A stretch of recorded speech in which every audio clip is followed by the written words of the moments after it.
বগুড়ার ফিলিং স্টেশনগুলো এখনও ভুগছে জ্বালানির সংকটে। অধিকাংশ পাম্প দিনের বেশিরভাগ সময় বন্ধ থাকায় ভোগান্তি পোহাতে হচ্ছে গ্রাহকদের। এ নিয়ে আরও খবর জানাতে এবারে যুক্ত হচ্ছেন মাজেদুর রহমান। মাজেদ, ফিলিং স্টেশনের গ্রাহকদের ভোগান্তি কেমন দেখছেন? যে পাম্পগুলো বন্ধ রয়েছে সেগুলো চালুর বিষয়ে কোনো তথ্য রয়েছে কিনা আপনার কাছে?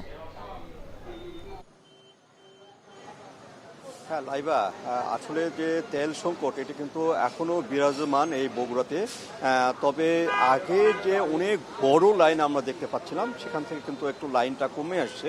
অর্থাৎ গত কয়েকদিন আগে যে ৩,০০০ লিটার তেল পেট্রোল এখানে এই পাম্পটিতে এসেছিল, গতকাল কিন্তু ৪,০০০ লিটার এখানে আসছে।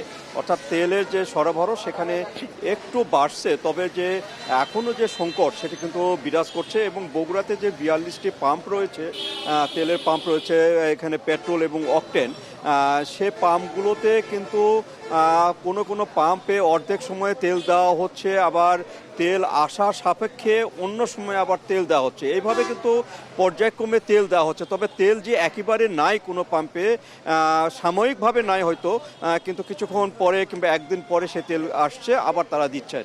এইভাবে তেল শেষ হওয়া যাওয়ার পরে কিন্তু আবার যখন বাঘাবাড়ি যে পরিবেশকগুলো রয়েছে, পদ্মা, যমুনা, মেঘনা যে পরিবেশকগুলো রয়েছে, সেই পরিবেশক থেকে তেল পাওয়া সাপেক্ষে কিন্তু আবার তেল দেওয়া হচ্ছে। তো এইভাবেই তেল দেওয়া হচ্ছে। তবে তারপরেও যে এখানে যে ভোগান্তি সেটা কিন্তু এখনও ভোগান্তি আছে। এখানে যে আমরা মোটরসাইকেলগুলো দেখতে পাচ্ছি, সে মোটরসাইকেলে অনেকে পেশাজীবী, তারা অনেক কাজে বেরিয়েছেন, কিন্তু ঠিক টাইম মতো তেল না পাওয়ার জন্য এবং যে সীমিত পরিমাণ তেল পাওয়ার জন্য কিন্তু আবার ২-১ দিন পরে আবার আসতে হচ্ছে।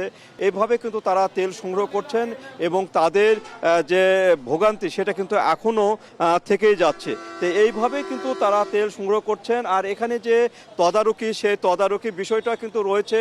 এখানে যেন বেশি তেল মজুত না করে, বেশি তেল যেন না নেয়, সেই দিকটাও দেখছে জেলা প্রশাসন। এভাবে কিন্তু তেল বিতরণ হচ্ছে এবং তেলের যে সংকটটা, তারা চাচ্ছেন যে খুব দ্রুত যেন এই সংকটটা কেটে যায়, যাতে করে তাদের যে সময় ঘন্টা নষ্ট হয়ে যাচ্ছে সেটা যেন তারা পোষাতে পারে। তো এই ছিল লাইভা আমার কাছে বগুড়ার যে তেলের পাম্পে তেল সরবরাহ তার সর্বশেষ।